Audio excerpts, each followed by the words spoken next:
dengan aku Nitya sebagai hostnya. Nah, di edisi bulan April ini spesial Hari Kartini, kami mengangkat tema perempuan mampu mandiri. Kali ini spesial loh, kita kedatangan 2 bintang tamu yang nantinya bakal lebih seru daripada biasanya. Kalian pasti penasaran kan? Nah, untuk menjawab rasa penasaran kalian, maka dari itu tonton podcast ini sampai habis. Jangan lupa like, comment, subscribe, dan selamat menyaksikan. Nah, di hari Kartini ini kita kedatangan bintang tamu spesial, yaitu Kak Puput. Enaknya manggil Kak Puput atau Kak Eka nggih? Puput aja. Oke, Kak Puput. Nah, Kak Puput ini terkenal karena bisnisnya yaitu di bidang event organizer dan wedding organizer. Beliau juga membuka sebuah desain buket gitu ya, Kak. Nah, Kak Puput ini salah satu alumni SMA Negeri 2 Wonosobo. Kemudian ada Kak Canda. Enaknya manggil Kak Canda atau gimana nggih? Kak Canda aja. Nah, oke, Kak Canda ini salah satu siswa berprestasi dari SMA Negeri 2 Wonosobo, di mana Kak Canda ini terjun di bidang pencak silat. Kemarin ikut Popda ya, kalau nggak salah. Iya, ikut Kak. Oke. Di sini kita ngobrol-ngobrol santai aja ya, kayak misal kan hari ini Hari Kartini gitu, jadi kita bahas soal perempuan, soal emansipasi wanita atau yang lain-lain gitu. Nah, sebelumnya aku mau tanya nih, kan kalian berdua itu masuk ke kategori perempuan yang mandiri gitu kan? Kalau misalkan aku tanya definisi mandiri menurut Mbak Canda dan Mbak Ika itu gimana nggih? Nah, mungkin dari Mbak Ika. Oh iya. Definisi mandiri itu nggak melulu definisinya apa-apa yang bisa dilakukan sendiri. Mandiri itu didasari dari hati, ketika kita berani mengambil sebuah keputusan, tentunya dengan kita menimbang apa yang kita lakukan itu baik atau salah, dan kita berani memutuskan sesuatu, itu menurut saya juga udah termasuk dalam kategori orang yang mandiri. Jadi nggak melulu harus, misal nih kan kita statusnya masih sama-sama pelajar, nggak melulu harus kita apa-apa sama orang tua, tapi ketika kita udah berani satu langkah mengambil keputusan sendiri, itu juga menurut saya udah definisi wanita yang mandiri gitu. Kalau menurut Kak Canda gimana? Kalau menurut aku, definisi mandiri itu adalah ketika kita bisa berdiri sendiri, menggunakan kaki kita sendiri. Jadi kita nggak tergantungan sama orang lain. Ketika seorang yang ada di dekat kita, misal keluarga, teman, atau lain sebagainya, meninggalkan kita, kita tidak menyesal karena kita mempunyai tumpuan sendiri, tidak bergantung pada orang lain, seperti itu. Berarti definisi mandiri menurut kalian secara garis besar itu kita dapat berdiri sendiri, kemudian mengambil keputusan kita sendiri yang menurut kita itu benar untuk kita gitu. Iya, betul banget. Termasuk terjun ke bidang yang diambil gitu. Ya. Terus kalau misalkan terjun ke salah satu bidang gitu secara kemauan sendiri gitu, pasti ada yang melatar belakangi gitu. Iya. Nah, motivasi masuk ke bidang itu gimana ceritanya? Kalau dari aku pribadi, kenapa aku memilih wedding organizer, event organizer untuk aku jadikan usaha, sebenarnya itu dilatari dari dulu. Aku waktu masih duduk di bangku SMA, masih kelas 2 SMA itu aku udah freelance jadi salah satu kru wedding organizer. Jadi dari situ aku mulai lebih tahu, lebih melek kalau selagi kita ada kesempatan, ada kemauan, kita harus bergerak secara maksimal. Dari SMA sudah terjun di dunia itu, kemudian dikasih rezeki sama Allah untuk kuliah di Wonosobo. Nah, aku berpikir kalau aku kuliah di Wonosobo tapi aku cuman pure kuliah kan rasanya eman-eman ya.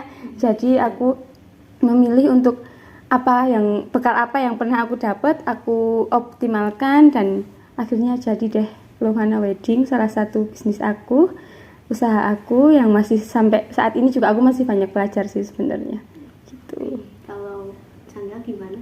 Kalau dari aku, awalnya aku ikut pencak silat itu kan dari kelas 7 SMP. Nah, awal-awal aku yang masuk organisasi pencak silat itu, aku didasari rasa suka dulu. Jadi ketika aku lihat teman-teman yang lain latihan silat, itu seperti kayak wah keren banget nih latihan silat gitu. Akhirnya aku ikutlah itu, lama-kelamaan tujuan aku yang tadinya hanya menyukai pencaksilat, habis itu mengikuti, sekarang menjadi aku mau menjadi wanita yang kuat. Aku mau jadi wanita yang nggak lemah, nggak mudah untuk diinjek-injek seperti itu. Oke, berarti memang dasarnya dari diri kita sendiri, terus ada kemauan gitu kan. Terus pastikan latar belakang itu sudah disetujui oleh lingkungan sekitar atau paling dekat orang tua gitulah. Kalau misalkan ada beberapa mungkin yang teman-teman kita yang orang tuanya itu kurang setuju kalau kita mengambil bidang yang kita inginkan gitu. Nah, kalau menurut Mbak Ika, Mbak Ika sendiri, gimana sih caranya biar kita itu dapat lampu hijau dari orang tua gitu? Ya, kalau terkait dengan itu, saya kira semua orang tua itu menginginkan yang terbaik untuk anaknya ya, tergantung bagaimana kita membangun kedekatan dengan mereka, membangun komunikasi dengan mereka. Kalau aku pribadi, awalnya aku selalu share sama mereka apa yang sedang aku jalani, apa yang sedang aku lakukan. Untuk awal sendiri, orang tua aku bingung, apalagi wedding organizer, event organizer kan belum banyak orang yang tahu sebenarnya job desk mereka itu ngapain. Tapi karena aku terus mencoba, ibaratnya semangat lah untuk ngasih tahu ke orang tua aku, jadi mereka aware sih sama apa yang sedang aku jalani gitu. Kalau Kak Sandra gimana? Kalau dari aku sih setuju banget tadi sama Kak Eka ya Kak. Jadi kita perlu adanya sharing atau komunikasi sama orang tua.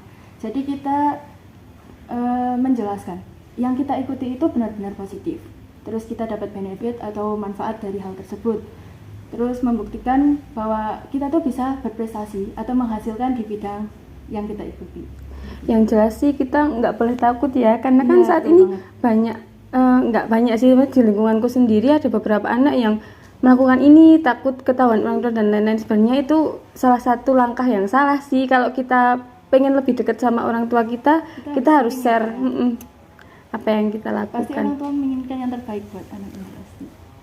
Oke, berarti poin pertama itu yang penting komunikasi sama orang tua dulu, karena kan orang tua harus tahu perkembangan kegiatan kita itu bagaimana, terus bidang yang kita minati itu berdampak apa untuk diri kita sendiri, begitu.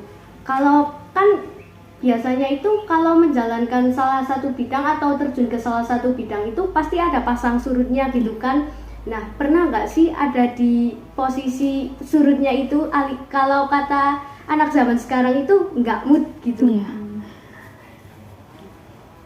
Ya, aku dulu ya kan. Kalau aku kan sekarang targetnya lebih ke nggak munafik finansial ya, targetnya yang dicari itu uang. Sedangkan wedding organizer sendiri di Wonosobo itu banyak dan bisa dikatakan kompetitor aku itu orang yang lebih dewasa, lebih secara umur mereka lebih tua daripada aku. Dan nalarnya sebuah wedding organizer itu kan mempertemukan klien yang mau menikah, sedangkan pasti banyak keraguan dari klien itu karena yang menangani aku, anak usia 21 tahun belum pernah nikah kok nikahin orang kan gitu. Tapi tetap pernah ada di posisi yang aku bisa nggak ya, kok udah usaha gini nggak tembus-tembus, kok udah gini nggak bisa-bisa, itu pasti pernah.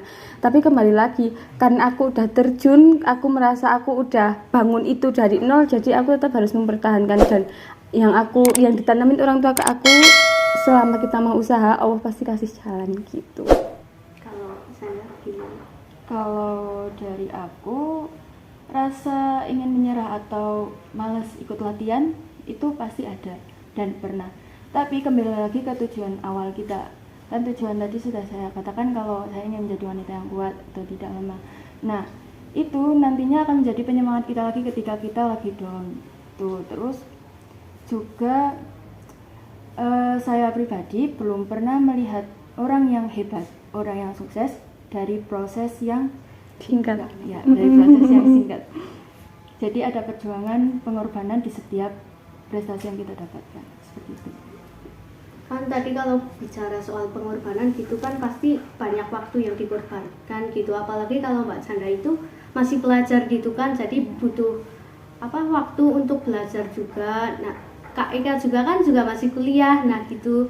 Kalau misal kadang bagi waktunya itu susah nggak antara kerja sama kuliah, atau Kak Chandra antara latihan sama sekolah gitu? Kalau jujur sih aku sampai sekarang juga masih sering bahasanya apa ya, kantru.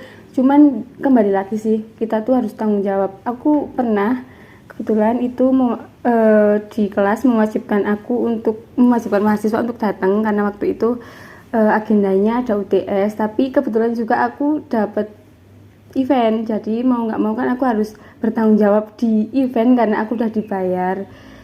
Waktu itu aku secara baik-baik chat dosen, minta tolong ke dosen, aku masih bisa nggak sih kalau ikut UTS susulan dan lain-lain, dan ternyata itu dikasih jalan. Berarti kan itu tergantung gimana kita mengatur, dan yang satu jangan pernah lepasin apa yang udah kita ambil kan. Kalau ibaratnya aku bisa aja cuek sama kuliah aku karena yang kan sekarang aku juga udah punya pendapatan nih gitu, tapi kan karena aku itu udah jadi apa ya, pilihan aku, jadi kembali lagi kita harus tanggung jawab sama apa yang kita pilih gitu, biar nggak ngecewain orang tua juga pastinya. Ya, kalau dari aku sih, cara aku mengatur waktu, aku lihat dulu peran aku di dalam itu tuh sebagai apa. Misalnya waktu ada event pencaksilat kemarin Popda, itu kan event besar, event lomba. Jadi mungkin untuk tugasnya bisa aku jadwalkan, bisa aku tulis tugas apa yang kiranya aku tuh nggak ikuti hari itu, nanti bisa ditulis setelah Popda, bisa langsung dikejar seperti itu. Oke, berarti disortir dulu dari yang mulai dari yang penting atau yang bisa barengan gitu dilakukan secara barengan gitu. Kalau misalkan ada nggak sih kendala gitu, beberapa kendala kadang kalau ada acara gitu, terusnya Mbak Eka gitu kan, kalau ada event pasti kan ada yang ini tuh begini, ini tuh begini, ganti plan gitu loh dari customernya gitu. Itu gimana menjawabnya? Kalau dari aku sendiri, ketika aku dapat klien, aku udah punya tahapan. Pertemuan sebelum kita melakukan event itu aku udah harus punya banyak plan A, plan B, plan C. Ketika hujan aku harus ngapain, ketika tamu undangan itu lebih dari kapasitas aku harus gimana, dan itu sudah aku sampaikan dengan si klien. Jadi keputusan diambil di lapangan itu tuh sudah, ibaratnya klien itu udah tahu ketika nanti tamu banyak WO akan seperti ini dan lain-lain gitu. Berarti kan kita harus bangun komunikasi sama gimana cara kita jelasin ke orangnya itu harus benar. Oke. Ada tips gitu nggak kalau misalkan teman-teman gitu, buat teman-teman SMA Negeri 2 Wonosobo kan mereka kadang pasti ragu buat mengambil salah satu bidang itu, kayak misalkan saya nggak dibolehin orang tuanya, atau saya kayaknya nggak minat deh di bidang ini atau yang lainnya gitu. Mungkin ada tips dari Kak Ika dan Kak Sandra? Silakan. Oke. Jadi kalau misalnya tips dari aku, kalian nggak usah takut, khususnya buat teman-teman wanita, teman-teman perempuan yang ada di SMA ini dan masyarakat yang lain, itu jangan pernah takut kalau kita mau ngambil suatu kegiatan yang pastinya itu positif dan kita harus fokus, kompeten. Pasti insya Allah nanti hasilnya akan ada prestasi, entah itu dari yang berjenjang ataupun yang enggak, itu pasti ada. Jadi jangan menyerah. Mungkin dari Kak Eka. Iya, kalau dari aku kan tema podcast kita kali ini perempuan harus mandiri ya Kak. Iya. Disadari atau tidak, saat ini itu mandiri udah bukan jadi pilihan, tapi udah jadi tuntutan. Wanita akan semakin dihargai kalau dia itu bisa mandiri secara finansial apalagi. Jadi pesan aku buat semua siswa SMA 2 Wonosobo, khususnya yang perempuan, jangan takut untuk memilih jalan yang menurut kalian benar, lakukan itu. Dan jangan lupa minta restu ke orang tua, karena disadari atau tidak itu merupakan salah satu pembuka jalan yang paling hebat. Itu sekian dari aku, mungkin itu aja. Oke, berarti kalau yang dari yang disampaikan Kak Ika sama Kak Sandra itu berarti kalau kita menyandang gelar sebagai perempuan itu tidak membatasi kita untuk jadi mandiri gitu kan? Iya. Nah, okay. Mungkin aku banyak tanya nih, nggak apa-apa? Iya. Mungkin kadang itu dapat omongan nggak sih dari orang-orang kalau misalkan wanita kok punya karir gitu, wanita kok terjun ke dunia bela diri gitu, itu kadang dapat omongan kayak gitu terus atau enggak, terus menyikapinya itu gimana? Mungkin dari Kak. Oke, kalau dari aku pasti ada, tapi itu hanya saat awal. Omongan orang, cibiran orang itu hanya saat awal. Nanti seiring berjalannya waktu pasti akan mereda. Dan cara kita menyikapinya, kita lihat dulu. Itu kan berarti semacam kritikan buat kita. Kita pilih kritikan itu ada yang membangun dan ada yang tidak membangun. Kita pilih, kita harus pintar-pintar dalam memilah pendapat atau omongan orang lain seperti itu. Kalau dari aku sendiri mungkin nggak terlalu banyak benturannya kayak Kak Chandra ya, karena kan yang diambil juga biasanya mayoritas laki-laki ya Kak. Mungkin kalau dari aku sih lebih kayak karena itu aja sih, karena sesama apa yang di lapangan aja sih, sesama WO yang lain gitu aja. Tapi kalau dari orang-orang yang lain aku nggak terlalu merasakan sih. Mungkin banyak banget kita ngobrol-ngobrolnya, sharing-sharing sama teman-teman juga. Aku sangat berterima kasih nih Kak Sandra sama Kak Eka berkenan datang di sela-sela waktu sibuk kalian berdua untuk datang syuting ini.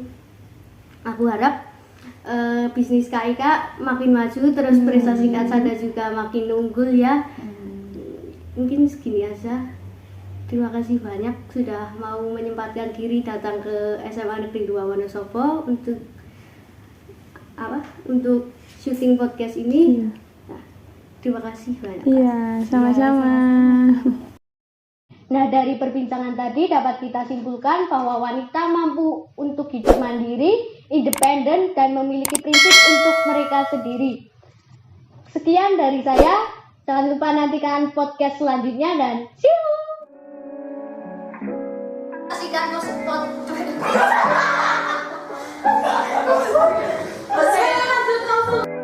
Jangan lupa like, comment, subscribe, and share ke teman-teman kalian biar teman-teman kalian dan kalian juga tahu informasi lebih lanjut mengenai apa. Jangan lupa like, comment, subscribe, dan selamat menyaksikan.